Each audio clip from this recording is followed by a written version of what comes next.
Assalamualaikum warahmatullahi wabarakatuh. Alhamdulillah, asyhadu an la ilaha illallah wa asyhadu anna Muhammadan abduhu wa rasuluh. Allahumma shalli wa sallim ala sayyidina Muhammad wa ala alihi wa ashabihi wa man tabi'ahum ila yaumiddin, amma ba'd. Kajian yang akan kita sampaikan kali ini adalah hadis arba'in yang nomor 15, yaitu tiga karakter keimanan seseorang. Ada 3 pesan kepada kita semua, kepada saya dan kepada jamaah semua atau para pendengar yang mendengarkan kajian ini. Ada 3 pesan Nabi bagi orang-orang yang beriman. Kita ambil dalam hadis arba'in, yaitu hadis al-khamis asyara, hadis yang nomor 15. An Abi Hurairah radhiyallahu anna Rasulullah sallallahu alaihi wasallam qala, man kana yu'minu billahi wal yawmil akhir falyakul khair aw liyasmut, wa man kana yu'minu billahi wal yawmil akhir falyukrim dhaifa, wa man kana yu'minu billahi wal yawmil akhir falyukrim jaro.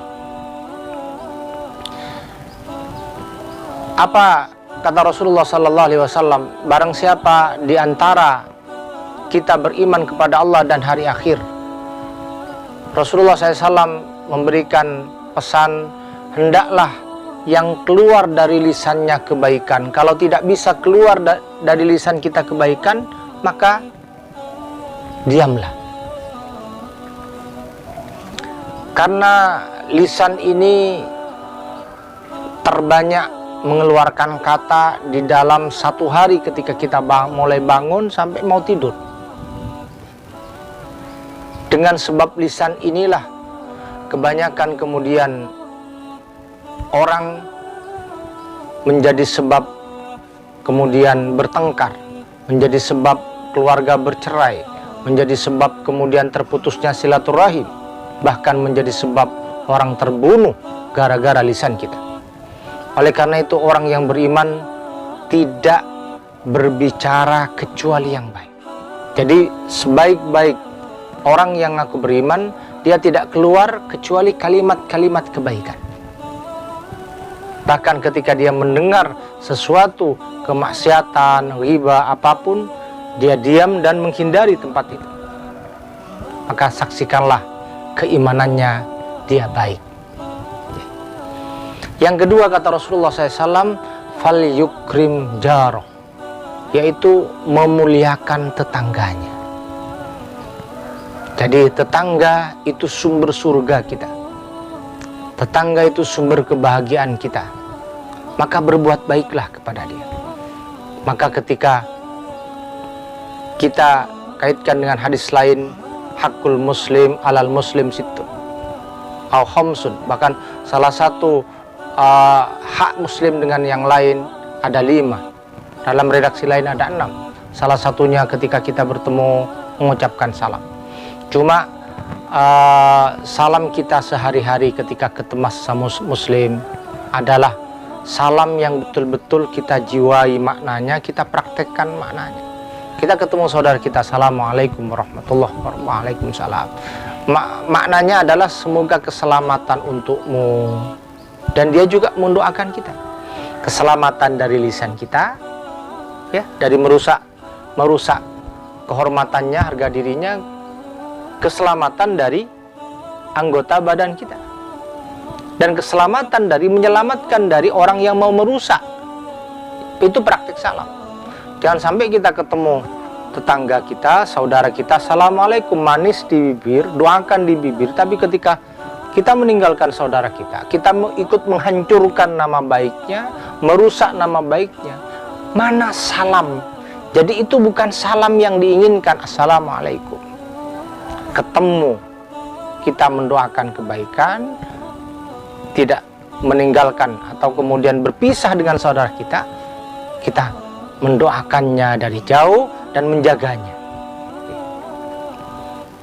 Maka tetangga ini betul-betul sampai Rasulullah Sallallahu Alaihi Wasallam didatangi oleh seorang sahabat, wahai Rasulullah, ada si fulana, kata seseorang ngadu kepada Rasulullah SAW, si fulana wahai Rasulullah, Masya Allah, sholatnya rajin, ibadahnya rajin yang lain, tetapi lisannya buruk kepada tetangganya. La khaira fiha hiya finnar, kata Allah. Maka tidak ada kebaikan baginya kecuali dia neraka jahanam. Jadi kualitas keimanan ini seseorang harus ada buahnya yang tidak hanya dirasakan oleh dirinya tetapi kepada orang lain. Oleh karena itu hak tetangga tidak sebatas kita memberikan makan, membantunya, tidak sebatas itu. Yang diuji kita, keimanan kita, ketika tetangga kita salah, bisakah kita memaafkannya? Bisakah kita mendoakannya? Bisakah kita masih memberi kebaikan kepadanya? Nah, kalau kita mampu memaafkan tetangga kita yang salah, kemudian masih mampu membawa kebaikan, maka saksikanlah keimanan kita adalah yang disebut oleh Rasulullah SAW, betul-betul memiliki iman dalam jiwa kita. Nah, oleh karena itu kemudian tidaklah orang beriman kepada Allah dan Rasul kecuali dia memuliakan tetangganya. Semoga Allah memberikan tetangga yang baik kepada kita dan kita mendoakan kebaikan kepada tetangga kita. Kemudian yang terakhir kata Rasulullah SAW, "Man kana yu'minu billahi wal yawmil akhir falyukrim dhaif." Memuliakan tamu. Nah, apakah tamu yang dikenal atau tamu yang tidak dikenal? Senyumnya kita menyambut tamu, memuliakan tamu. Memuliakan tamu paling tidak 3 hari. Jadi lepas dari itu boleh kembali kepada makanan semula. Jadi bagaimana tamu yang datang kepada kita tidak kemudian kecewa. Oleh karena itu karakter orang yang beriman ketika dia mendapatkan tamu, dia memuliakannya. Fal yukrim dhaif. Sampai-sampai ketika Nabiullah Ibrahim alaihissalam kedatangan tamu, maka beliau menyembelih hewan padahal tidak dikenal. Jadi bagaimana sampai tingkat kita aja memuliakan tamu itu betul-betul melebihi yang lain, maka kualitas keimanan kita sudah terbaik. Semoga kajian singkat ini memberikan manfaat kepada kita semua di dalam meningkatkan kualitas keimanan kita. Yang pertama lisan kita, yang kedua adalah bagaimana kualitas hubungan kita dengan tetangga, dan yang terakhir bagaimana kualitas kita di dalam memuliakan tamu ketika datang ke rumah kita dan juga ketika kemudian dia ada keperluan kepada kita. Wallahu a'lam bishawab. Al-haqqu min rabbik fala takunanna minal mumtarin. Assalamualaikum warahmatullahi wabarakatuh.